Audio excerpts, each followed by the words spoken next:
Welcome to my channel. Try to hear the latest story. My fiancée declared icily, "Your family isn't welcome at our wedding, and that's final." I responded, "Okay," grabbed my suitcase and walked out. Then I called off the wedding and turned the venue into a family gathering spot. Now, she's desperately begging me to stop this chaos after seeing our joyful photos on Instagram. I, a 32-year-old man, am still reeling from the past month. Feels like an eternity.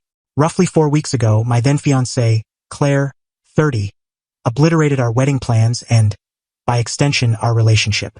We'd been together 5 years, engaged for 1. Wedding preparations had been remarkably smooth until her decree. It happened on a Saturday. We were reviewing the guest list for what felt like the 100th time. The venue, Oakwood Haven, was secured, mostly with my money, which matters later. Caterers were paid. Invitations were nearly ready to go.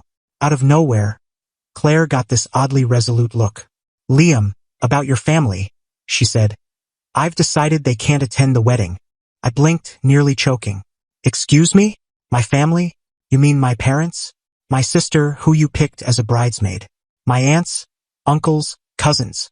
"Yes, all of them," she replied. "They're just too much. This is our day and I want it elegant, refined." "Not them. Too much," I said.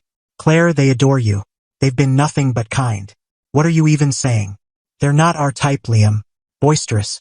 A bit rough around the edges. My mom agrees. It's better this way. End of story." "End of story," she said, like she was stating the obvious. My blood turned to frost in an instant. My parents, who chipped in for our first apartment's deposit. My sister, Emma, who was thrilled for Claire. "Claire," I said, "there's no wedding without my family. That's not up for debate. That's a fact." "Don't be so dramatic," she snapped. "It's a simple boundary. If you can't respect my comfort, maybe we need to rethink this whole thing." I stood up. "All right, I'm rethinking." The nerve. The sheer, brazen entitlement. She thought she could just erase my entire family for some aesthetic? I didn't yell. Didn't fight. Something in me just broke, quietly, decisively. "Fine." I walked to the bedroom, pulled out a duffel bag, and started packing. Deliberately, steadily. Claire followed, stunned. "What are you doing? Liam, are you serious? You're packing. You said, 'End of story.'" "I heard you. This story's over. You'd throw away our engagement, our life, over this?" she said, her voice climbing, a mix of shock and fury. "Because I want our wedding a certain way?" She started crying then. Genuine tears, maybe, or maybe just frustrated ones. Her best friend, Mia, 30, the maid of honor, called me that night after Claire ran to her. "Liam, Claire's a wreck. You can't just leave. She didn't mean it like that. You know how she gets about the wedding being perfect." "She meant every word, Mia," I said. "Demanding I cut out my whole family isn't perfectionism. It's cruel. But she loves you. You're blowing this out of proportion." Her mom, Diane, even said she gets Claire's worries about your family not meshing with their guests. "Great," I replied. "Claire made her choice. I've made mine. I'm at my sister's for now." Click. The next Monday, I tackled the venue. Oakwood Haven. I'd paid the $10,000 deposit and the $15,000 follow-up from my savings. The contract was in my name. I called them, canceled the wedding, and ate the deposit loss. Painful but fine. Then inspiration struck. "Actually," I asked, "is that weekend open for a big family event?" It was the same slot. I rebooked it for a family reunion, paying the remaining balance, which was cheaper without the fancy decor and formal dinner. Felt perfect. The other vendors. The caterer was a joint booking, but Claire's parents covered that deposit. I emailed Claire and her parents, formally stating the wedding was canceled and they'd need to handle cancellations for anything not solely in my name. I attached Claire's end of story text for clarity. No reply. Her belongings. She mostly lived at my place, which I own outright, bought before her. I texted her she had 1 week to collect her things. I pack them and leave them on the porch. No entry. I felt oddly calm, like I'd sidestepped a catastrophe. Hurt? Sure, deep down. Like an idiot. But mostly this steely resolve. She wanted me to choose. I chose my family. And myself. After Mia's call that first night, I heard nothing from Claire or her circle. Total silence. Until yesterday. That's when RSVPs for the family reunion at Oakwood Haven hit social media, with tags for me and the venue. Then my phone exploded with Claire's calls and texts. Update 1. 2 weeks later the family reunion happened. And it was incredible.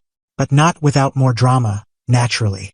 Claire's texts and calls started the second she saw the reunion posts. A flood. Liam, what is this? A family reunion? At Oakwood Haven? Are you out of your mind? That's my wedding venue. It's ours. The wedding's cancelled, Claire, I replied. You made that clear. The venue's in my name and I repurposed it. You have no say. Her voicemails swung between fury and sobbing. You're humiliating me. This is a twisted prank. My mom's appalled. Liam, please, I miss you. I messed up. It was just stress. Let's talk. We can fix this. We can still get married, just not there. Pick another place. Cancel this thing. Mia jumped in too predictably. Liam, this is heartless. Claire's shattered. You're rubbing it in her face. Stop this. She's not eating, barely sleeping. She was fine crushing my family, I said. She'll survive. This is happening. Blocked Mia. Then Claire's mom, Diane 60, called. Liam dear, there's been a huge misunderstanding. Claire was just voicing some nerves. Pre-wedding jitters. She didn't mean to ban your wonderful family forever. Diane, I said. She said end of story. She was crystal clear. And you backed her concerns about my family clashing. Well, maybe a bit, she admitted. But canceling everything? And using the venue to rub it in? It's tacky, Liam. Claire's heartbroken. You owe her an apology. Make this right. Cancel this reunion. With respect, Diane, I owe her nothing. She made her choice. The reunion's on. My family's excited. Goodbye. Blocked Diane. The week before the reunion was tense. I half expected Claire to show up or try something. I had a friend stay over when I was home. My sister Emma was my anchor. The reunion itself? Pure magic. Oakwood Haven, tainted by Claire's ultimatum, was reborn. No rigid formality, just joy. Kids racing around. My uncle strumming his banjo. A huge barbecue instead of overpriced tiny plates. Games. A bounce house for the kids. Way cheaper than Claire's ice sculpture fantasy. My parents glowed. My aunts and uncles kept saying they were proud I stood up for them. We took tons of photos, group shots, goofy selfies, the lot. We posted them. Family first Oakwood bash. No wedding, just pure happiness. The day after, my phone lit up again. Claire, now frantic. Liam, please, we need to talk. I saw the photos. Everyone looks so happy. My friends are asking questions. This is a nightmare. Say we postponed. Say it was a planned family thing. Anything. You're making me look like a fool. You did this to ruin me. 10 minutes later, another text. You owe me for the caterer deposit.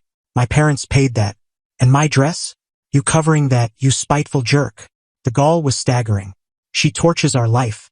Makes insane demands. And I owe her? I sent one last reply before cutting her off completely. Claire, you ended us when you disrespected my family. Your vendor issues or finances are your problem. This is the end of all discussions, as you wanted. Then I blocked her number, her social media, everything. My family had the time of their lives. That's what counts. The deposit I lost feels like the best money I ever spent for my peace and dignity. Seeing my family's joy was worth everything. But I suspect Claire won't let this go quietly. Update 2. 1 month later, it's been about 6 weeks since the reunion, and life's settled into a quieter, better normal. The drama's mostly faded, but Claire's side made a few more absurd moves. A week after I blocked her, I got a formal letter. Not from a lawyer, but on fancy stationery, signed by Claire and Diane.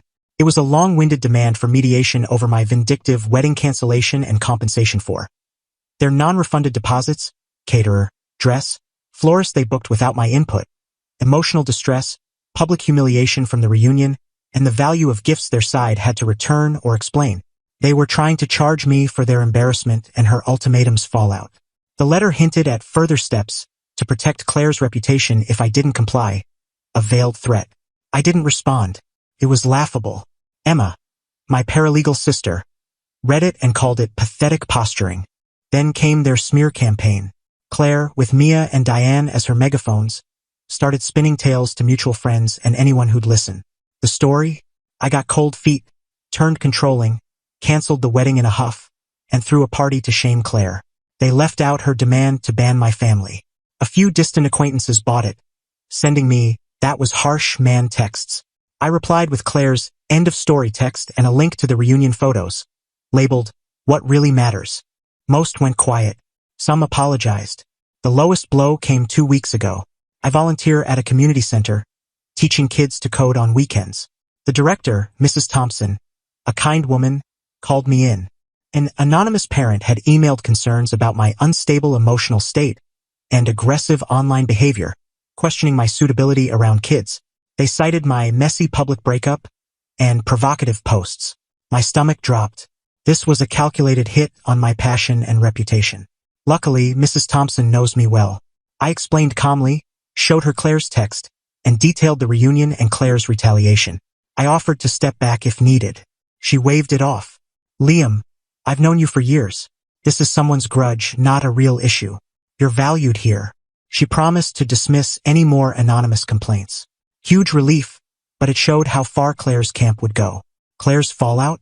From what I hear, I don't dig, but word spreads. Her perfect image is in tatters. When her demand leaked, even some of her friends were appalled. Her villain narrative flopped when my simple truth, her own words, made her look unreasonable. Financially, she and her parents lost their deposits. The caterer, florist, and others wouldn't refund them for her flip-flopping or ultimatums. Diane was reportedly livid about the money wasted on that ungrateful man. Oakwood Haven got inquiries for reunions after our photos, thrilled with the free publicity. Claire called them to complain about my event, and they told her the contract was mine and I met all terms. Mia's reportedly pulling back. Defending a friend is one thing, but supporting someone who makes outrageous demands and tantrums when it backfires gets old. Me? I'm great. That ordeal was a brutal but cleansing wake-up call. It revealed Claire's true nature before I married her. My family bond is stronger than ever. They saw me choose them without hesitation. Emma said, "I thought Claire was changing you. Good to see you're still you." That hit deep. I'm out the deposit, but it's a small price for freedom and self-respect.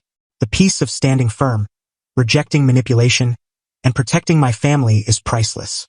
Claire wanted a wedding without my family. She got no wedding, and my family had a blast in the very place she tried to bar them from. She wanted end of story, and now she has my silence forever. Sometimes, the best response is living well and letting people face the raw consequences of their own arrogance. Good riddance.